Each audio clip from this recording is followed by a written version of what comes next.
Chers entrepreneurs, chers TIH, T-Business et HUP Entrepreneur vous souhaitent, à vous ainsi qu'à vos proches, une excellente année 2020 tant au niveau personnel que professionnel.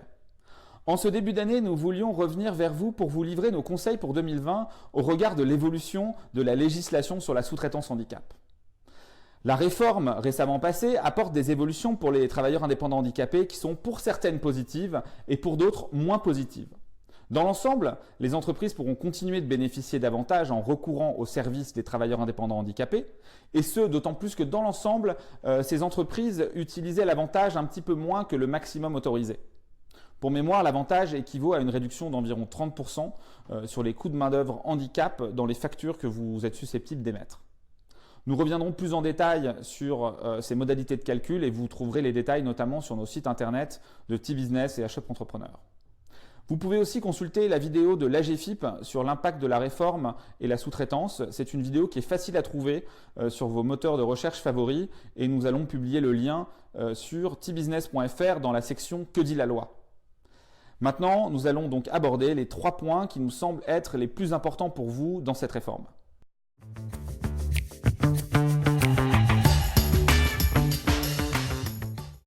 Premièrement, la sous-traitance sort du taux d'emploi.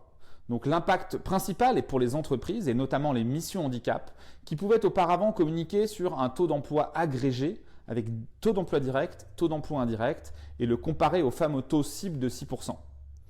Désormais, la sous-traitance, dite emploi indirect, n'est plus incluse dans ce taux et la place qui lui est faite diminue légèrement.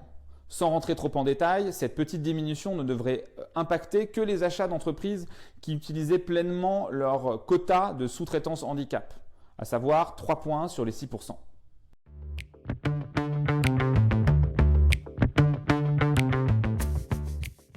Ensuite, deuxième point, que peut-on déduire d'une facture de travailleurs indépendants handicapés? Puisque comme vous le savez, on arrive à la fin des unités bénéficiaires dites UB.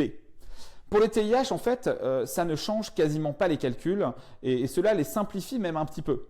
Vos factures ne généreront plus d'UB, mais elles donneront droit à des réductions en euros sur les contributions handicap des organisations privées ou publiques qui sont assujetties à l'obligation d'emploi. Le calcul reste assez proche, voire très proche. C'est seulement, entre guillemets, la monnaie qui va changer. Les UB disparaissent et sont remplacés par des euros. Donc la réforme, par ailleurs, apporte quelques avantages aux rares TIH qui emploient des salariés en nombre significatif. Comme vous le savez peut-être, jusqu'à 2019, quand vous émettiez des UB, vous deviez diviser votre nombre d'UB par le nombre de salariés que vous employez. À partir de 2020, vous n'aurez plus besoin de faire cette division.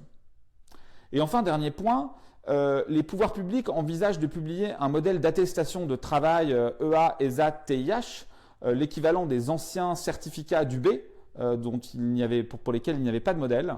Donc c'est un format d'attestation sur lequel nous avons été consultés et le ministère nous a indiqué qu'il devrait les publier dans les prochaines semaines.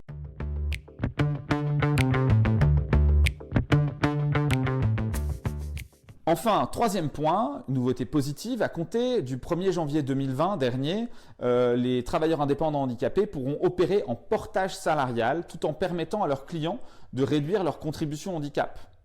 T-Business est en train de travailler avec HUP Entrepreneur sur des recommandations en matière de portage salarial. Donc si vous optez pour le portage salarial avant la publication de nos recommandations, prenez bien le temps de vous renseigner et de bien choisir la structure de portage que vous allez utiliser. Voilà, les 3 points sont couverts, c'est tout pour le moment. La réforme comporte bien d'autres aspects, mais nous voulions partager avec vous les éléments qui nous paraissaient vraiment les plus importants. Donc pour tout autre échange, rendez-vous sur nos sites internet et nos réseaux sociaux. Merci d'avoir suivi cette vidéo et n'hésitez pas à laisser un commentaire ou à nous suivre sur LinkedIn, Twitter, Facebook et YouTube. À bientôt, au revoir.